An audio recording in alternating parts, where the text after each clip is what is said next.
Malsyaday.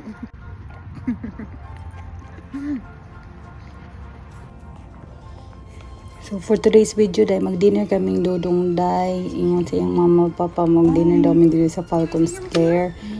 This is our first time. Second time, first time. Oh, awesome. Yeah, we're gonna open up until 4. So if you guys want to sit.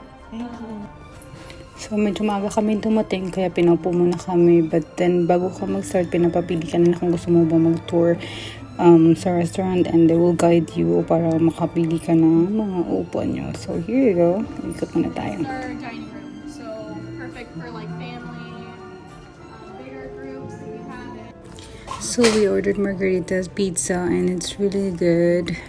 For drink, I got a strawberry cocktail and got some wine because hindi naman talaga siya umiinom. And ako lang talaga yung mga iniinom. Char. And this is just for today. Thanks so much for watching.